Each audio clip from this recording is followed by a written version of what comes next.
partenariat plutôt qui fait vivre aussi le sport, mais également la culture à travers Fujita et le futur musée des Beaux-Arts qui va accueillir des œuvres du peintre japonais. Donc c'est une longue histoire aussi que nous construisons avec nos amis japonais. Donc c'est en tout cas une vraie fierté d'accueillir ce grand champion du sport automobile ici. Merci Monsieur Robinet, maire de Reims, on peut le remettre à l'honneur parce que sans eux on ne serait pas là non plus. On peut les applaudir. Merci Alexis, un petit mot en vitesse. Il reste 5 minutes avant le pré-départ, une épreuve qui vous tient particulièrement à cœur. Si vous n'étiez pas là avec toute votre équipe, et elle est nombreuse, on la remercie aussi, il n'y aurait pas de pré-départ. On se sent comment là, à 4-5 minutes? On prépare toute l'année ce pré-départ ici à Reims, top.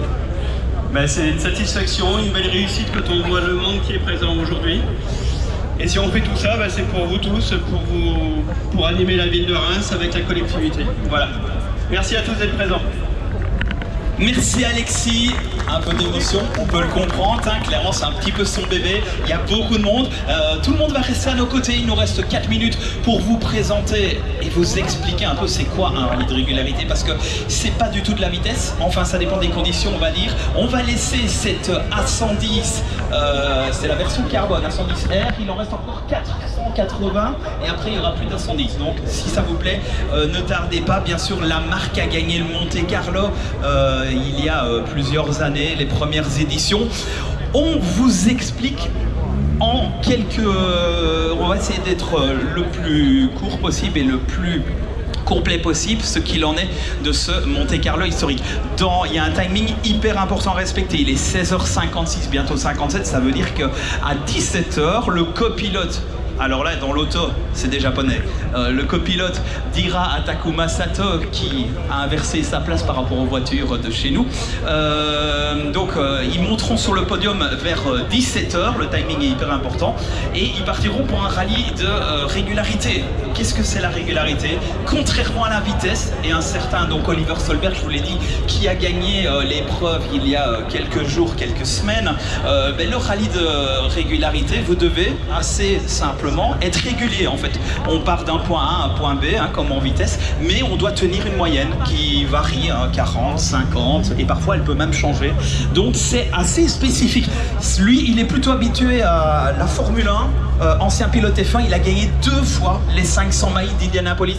Je vous demande d'applaudir s'il vous plaît Takuma Sato, clairement une référence. Il reste 2 minutes. Est-ce qu'on sort de l'auto? You come here just a little, or no, you stay? Non, on va les faire sortir quand même, ça vaut la peine. C'est un immense honneur d'avoir Takuma conduite à droite sur cette Honda Civic. Première génération, il y avait 76 chevaux à l'époque sur cette auto. Il reste 2 minutes. Et il parle un petit peu français. You speak a little French? Yeah, maybe I can try. So, bonsoir. Mesdames et messieurs, je suis... what do we say? Je ne parle pas français, so a little bit. But thank you very much having us. Such an exciting moment and very privileged to carry #1. So merci beaucoup, and we are here to have a good competition, but safe, but have a fantastic everyone. So thank you so much. Merci à vous, vous avez compris. Ouais, il mérite clairement votre applaudissement. Et il y a une équipe, écoutez bien, de 30 étudiants qui viennent du Japon avec Honda par rapport au départ de cette épreuve. On leur a mis la petite bouteille de champagne, ils vont partir dans une bonne minute. C'est des étudiants qui sont partis sur la construction de cette voiture pour qu'elle soit la plus efficace. Ça fait 600-700 kilos à peine. On a 67 chevaux, c'est pas énorme, mais par contre je peux vous dire que c'est très très efficace. Et avec un pilote comme Takuma Sato, hyper sympa, ça promet. Le gars, il est plutôt habitué au circuit IndyCar, 400 km/h de moyenne. Allez, 350 quand on passe par les stands, 350 de moyenne plus ou moins, dans des circuits qui tournent en rond, ovale.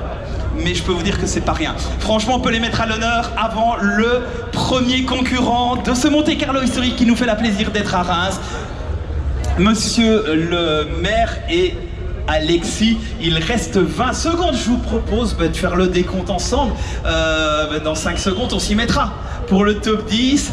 Et beaucoup d'honneur, franchement, d'avoir Takuma Sato. Allez, 10, 9, 8, 7, 6, 5, 4, 3, 2, 1, go!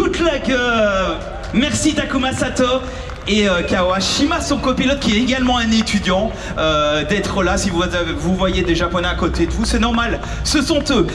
On passe bien sûr aux spécialistes de la régularité. Un tout petit mot avec le premier français qu'on retrouve avec un Belge, chez Christophe Baillet, qui a 2 voitures ici. Il est venu avec l'escorte. Christophe, un petit mot en vitesse, on va en reparler.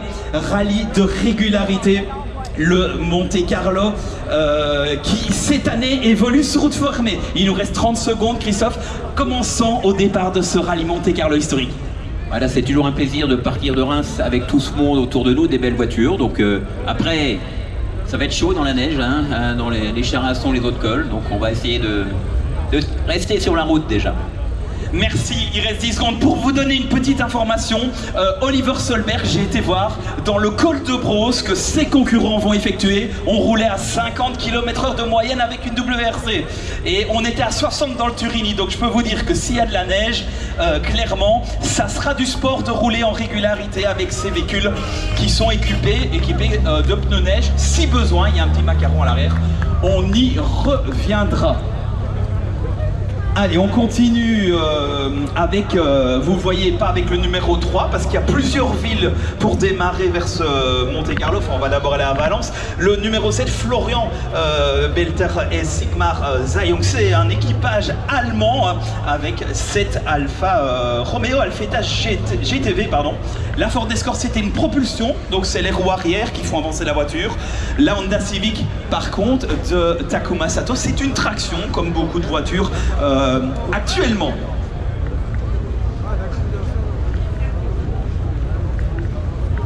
Allez, on est dans les dernières secondes pour cet équipage allemand. Vous allez voir qu'il y en a qui viennent de loin, puisqu'il y avait un pré-départ en Écosse, et eux, ils arriveront un petit peu plus tard.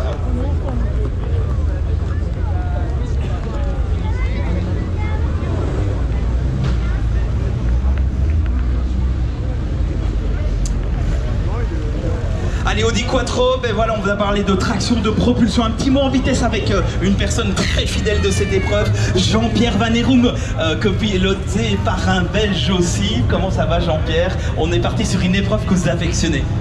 Parfait, c'est bien pour nous, on est contents, et voilà, on verra bien la suite. On va voir la suite en effet, il reste 20 secondes, on prend la petite bouteille de champagne, numéro 12.